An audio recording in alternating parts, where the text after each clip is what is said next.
ہوتا کہ گھر میں جو مرضی ہوتا رہے وہ باہر مضبوط رہے گا۔ نکاح کو، میاں بیوی کے رشتے کو قرآن پاک نے اللہ نے اپنی نشانیوں میں سے نشانی کہا ہے۔ یہ فاحد میاں بیوی کا رشتہ جسے کہا یہ میری نشانیوں میں سے نشانی۔ پتہ خرابی کہاں سے شروع ہوتی ہے؟ سب سے پہلے تو شادی ہوتی ہے غیر شرعی، غیر شرعی۔ کول 10واں ہو جائے تو مولانا صاحب کو بلاؤ، نعت خاں کو بلاؤ، اور بچے کی شادی ہو تو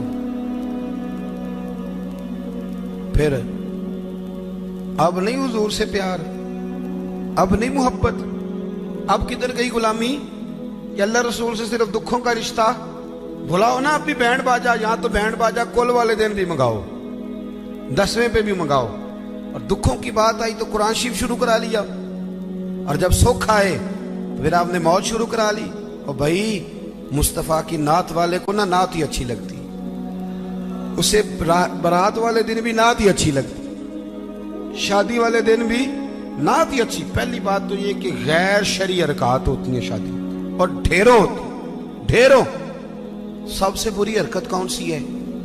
سب سے بری حرکت یہ ہوتی ہے کہ لڑکے اور لڑکیوں کا جوش و خروش سے شادیوں پہ جانا، اور پھر مووی والا آتا ہے وہ لڑکیوں کی عورتوں کی مووی بھی بناتا ہے، اور اب تو اللہ خیر کرے مووی کو ویسے ہی لوگوں نے فرض کفایہ سمجھ لیا ہے، اللہ معاف کرے، ہر آدمی نے ہاتھ میں موبائل پکڑا، اتنا ضروری کام ہے یہ۔ مووی بنتی ہے، مہندی ہوتی ہے، ناچ گانا ہوتا ہے، تماشے لگتے ہیں، پھر میں حیران ہوتا ہوں جوان لڑکیوں کے ہاتھوں میں پھول دے کے انہیں کھڑا کیا جاتا ہے کہ دولہا جب آئے تو پھول پھینکنا۔ دولہے کے ساتھ بوڑھے بوڑھے لوگ ہوتے ہیں کہ جوان لڑکے ہوتے ہیں؟ بولے تو وہ پھول کیوں لڑکیاں پھینکتی ہیں؟ لڑکیاں ساری برقعے میں ہوتی ہیں، چھپے ہوئے منہ ہوتے ہیں، تو سارا خاندان تو بیوٹی پارلر سے تیار ہو کے آیا ہوتا ہے، تو آپ تو گناہ کو آواز دے رہے ہیں۔ پتہ ہے رسم کیسے ایجاد ہوئی؟ صاحب فتوح الشام نے لکھا ہے یہ لڑکیوں کے پھول پھینکنے کی رسم جب قادسیہ کے علاقے حضرت سعد بن ابی وقاص رضی اللہ تعالیٰ عنہ فتح کر رہے تھے، تو آپ ایک ایسے علاقے سے گزرے جس کی عمارتیں بڑی شاندار تھیں۔ علامہ واقدی کہتے ہیں کہ دور دور سے لوگ وہ عمارتیں دیکھنے آتے تھے کہ بھئی فن تعمیر کا شاہکار ہیں یہ چیزیں۔ اس ایریے سے گزرنا تھا مسلمان فوج نے، تو عیسائیوں نے اور یہودیوں نے ایک چال چلی، انہوں نے عورتوں سے کہا خوبصورت لڑکیوں سے کہ پھول پکڑ لو، اور جب فوجی گزرے تو ان کے اوپر پھول پھینکنا، اگر 2-3 جرنل بھی تم تباہ کرنے میں کامیاب ہو گئی تو مسلمانوں کا ہم زیر کر لیں گے۔ پھول پھینکو، چھتوں پہ چڑھ گئی، اور چھتوں کی طرف نوجوانوں نے دیکھنا ویسے ہی ہے چونکہ شاہکار ہے ہماری منازل۔ حضرت سعد بن ابی وقاص رضی اللہ تعالیٰ عنہ آگے آگے تھے، سمجھ آ رہی ہے نا میری باتوں؟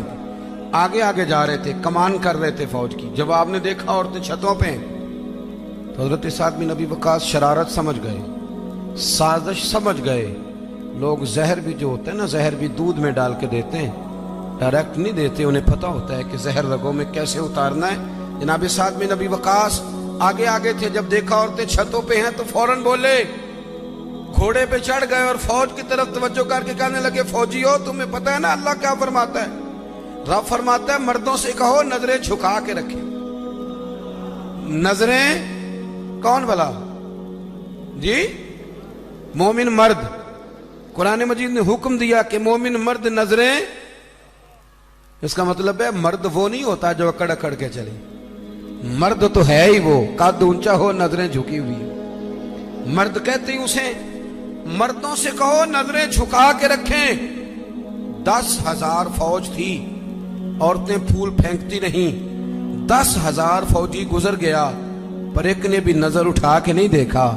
جب سارے گزر گئے تو ان عورتوں نے پلیٹیں پھینکی اور کہنے لگی او بے شرمو یہودیوں اور عیسائیوں، تم کس طرح کے لوگ ہو، اپنے مقاصد کے لیے بہو بیٹیوں کو استعمال کرتے ہو، اور یہ کتنی شان والے ہیں۔ ایک آیت سنی ہے، نظریں جھکا لی ہیں، تم بھی غلط ہو، تمہارا طریقہ بھی غلط ہے۔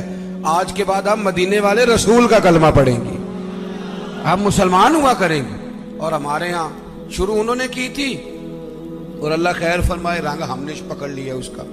ہمارے ہاں عورتیں پھول پھینکتی، بزرگ نہیں پھول پھینک سکتے، نوجوان نہیں پھینک سکتے۔ خدا کا خوف کریں۔ اور پھر مرد عورتوں کا اختلاط ہوتا ہے، اور پھر اس سے آگے شادی کے بے پناہ خرچے، बेपनाह कर्जा उठा के शादियां करते हैं।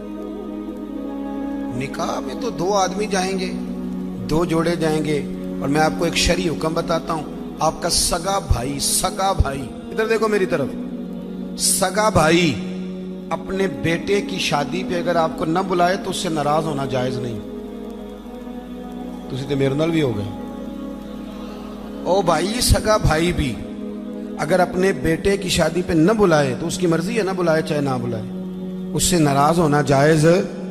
तो आपको तो मंगनी में ना बुलाएं तो नाराज हो जाते।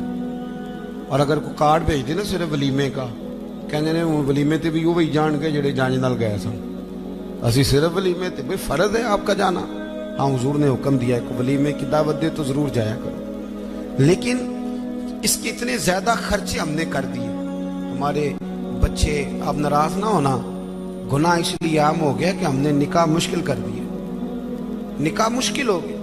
अगर हम इसके अखराजात कम करें, मैं शादियां देखता हूं, मुझे लगता है इतने पैसों में 6 शादियां हो सकती हैं। कर्जा उठा के शादी कर ली, 15 दिन नहीं गुजरते तो पैसे लेने वाला आ जाता है। वो कहता मेरे तो रखना पहले। तो अब वो बच्चा बेचारा, उसने क्या शादी के बाद खुश रहना, वो तो कर्जे अदा कर रहा है। घर में लड़ाई पड़ी हुई, 1 महीना पूरा बीबी जेवर नहीं बेचारी पहन सकती, वो सारा कर्जे में चला जाता है। गलत काम करते हैं हम। सुनो, हजरत अब्दुर्रहमान इब्ने औफ रदी अल्लाह ताला, सहाबा में सबसे अमीर आदमी, सबसे अमीर। ये बुखारी में हदीस है, फजर की नमाज ना उन्होंने नबी करीम अलैहिस्सलाम के पीछे पढ़ी, सफेद कुर्ता पहना था तो उसको जर्द रंग का दाग लगा हुआ था। तवज्जो है ना मेरी बात? सफेद कुर्ता और जर्द रंग का दाग। नबी पाक सल्लल्लाहु अलैहि वसल्लम ने कहा, ये अब्दुर्रहमान ये क्या है? अर्ज की, या रसूल अल्लाह, मैंने रात को निकाह किया था, खुशबू लगाई थी तो वो दाग रह गया। हुजूर ने तो कोई उस पर इसरार नहीं किया कि यार इतने अमीर आदमी की शादी मदीने में पता ही नहीं चला, किसी को खबर ही नहीं। यहाँ गरीब भी बाज नहीं आता, वो भी कहता है मेरी नाक जो है वो कट जाएगी अगर मैंने करोड़ों रुपया ना लगाया, तो जब पैसे लेने वाले आएंगे फिर कट जाएगी कि छोटी हो जाएगी मजीद। मेहरबानी फरमाएं, आप किस चक्कर में पड़े हो? हुजूर ने क्या फरमाया? नबी करीम सल्लल्लाहु अलैहि वसल्लम फरमाने लगे, निकाह कर लिया तो वलीमा जरूर करना, चाहे एक बकरी ही ज़िबा करो। तो अपने घरों के अंदर सुकून का माहौल कायम करें। शादी और ब्याह को हुजूर की सुन्नत के दायरे में लेके आए। ये वफादारी का रिश्ता है, ये खुलूस का रिश्ता है। इस रिश्ते को खुलूस वाली मनाजिल की तरफ लेकर के जाएं। बीवी ख्याल करे कि मुझे अपनी खामन की खिदमत करनी है, खामन ख्याल करे कि मुझे बीवी। मैं अक्सर कहा करता हूँ, मैं कहता हूँ कि अगर आप बीवी के माँ बाप की इज्जत करेंगे तो वो भी आपके माँ बाप की इज्जत करेगी। आप तो माँ बदौलत कहते, मैं नहीं कभी ससुराल गया जी, वो मैं दरवाजे पे छोड़ के आ जाता हूँ, फिर वो मैं लेने भी चला जाता हूँ, चूंकि मैं बहुत बड़ा नवाब हूँ। तो आप कैसे उम्मीद रखते हैं फिर वो आपके माँ बाप की खिदमत करेगी? सुने, 2 बातें अर्ज करता हूँ, बात खत्म करता हूँ। सैयदा तैयबा ताहिरा हजरत खतीजतुल कुबरा रदी अल्लाह ताला। जब आदमी अमीर हो ना, गरीब हो जाए तो उसके लिए बड़ी मुश्किलात होती। गरीब अमीर हो जाए तो कोई मुश्किल नहीं होती।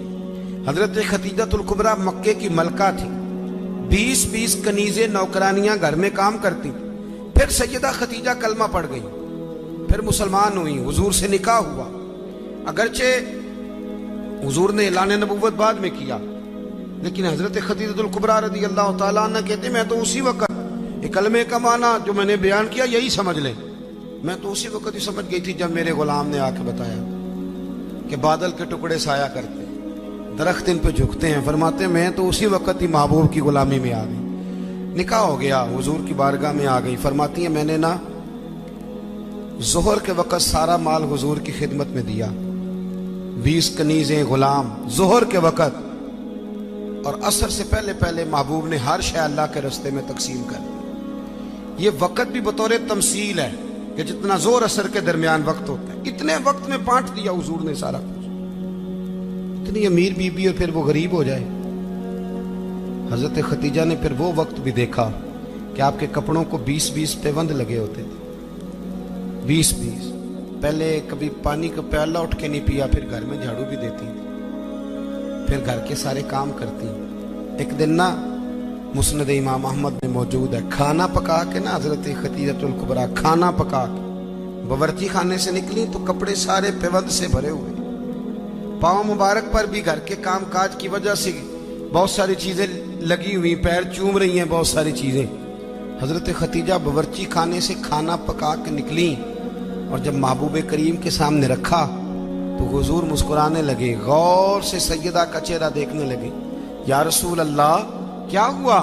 तो महबूब फरमाने लगे, खतीजा आपके आने से पहले जिब्रील आ गए और वो अर्ज कर रहे थे, या रसूल अल्लाह खतीजा खाना लेके आ रही है और जब वो आ जाए तो उसे उसके रब का सलाम कह दीजिएगा। अगर खातून अपने खामद की खिदमत करे, अगर वो ये ज़ौक़ बनाए, ये मिजाज। अब तस्वीर का बिल्कुल दूसरा रुख भी देखें, ये कंजुल माल में ये भी हदीस है और हदीस की रावी सैयदा आयशा सिद्दीक़ा है। बस बात खत्म करने लगा हूँ। सैयदा आयशा सिद्दीक़ा कहती हैं दोपहर को हुजूर आराम करते थे, खाने के बाद लोग मिलने नहीं आते थे, पर एक दिन ना एक बूढ़ी अम्मा आ गई। उसने जब दरवाजे के सामने आके वो बोली तो हुजूर जल्दी से उठे, खुद दरवाजा खोला, खाना खिलाया, खजूरें दी, सिरका दिया, प्यार किया, मोहब्बत फरमाई। हजरत आयशा सिद्दीक़ा रज़ी अल्लाह ताला अन्हा कहती हैं, ये मैंने इनफिरादी रंग देखा, बाकी हर एक से शफकत करते थे, पर यहाँ मैंने हुजूर का अंदाज जुदागाना देखा। जब जाने लगी तो हुजूर ने ताइफ भी दिए। मेरे दिल में ख्याल आया, हुजूर अब जाएंगे, रात को वापस आएंगे तो पूछूंगी कि ये अम्मा कौन है, लेकिन महबूब तो लेट गए। कहती मैं करीब गई, कदमों में बैठी, मैंने कहा या रसूलल्लाह ये कौन थी खातून, आपने बड़ा ही प्यार किया। कहती हुजूर उठ के बैठे तो आंखों में आंसू थे। मैंने कहा या रसूलल्लाह क्या हुआ? तो महबूब फरमाने लगे, आयशा ये ना मेरी पहली ज़ौजा सैयदा खतीजा की सहेली थी। ये जब हम मक्के में रहते थे तो ये आया करती थी, खतीजा खाना भी खिलाती थी, प्यार भी करती थी, तोहफे भी देती थी। आज जब ये लौट के दोबारा आई है तो खतीजा की याद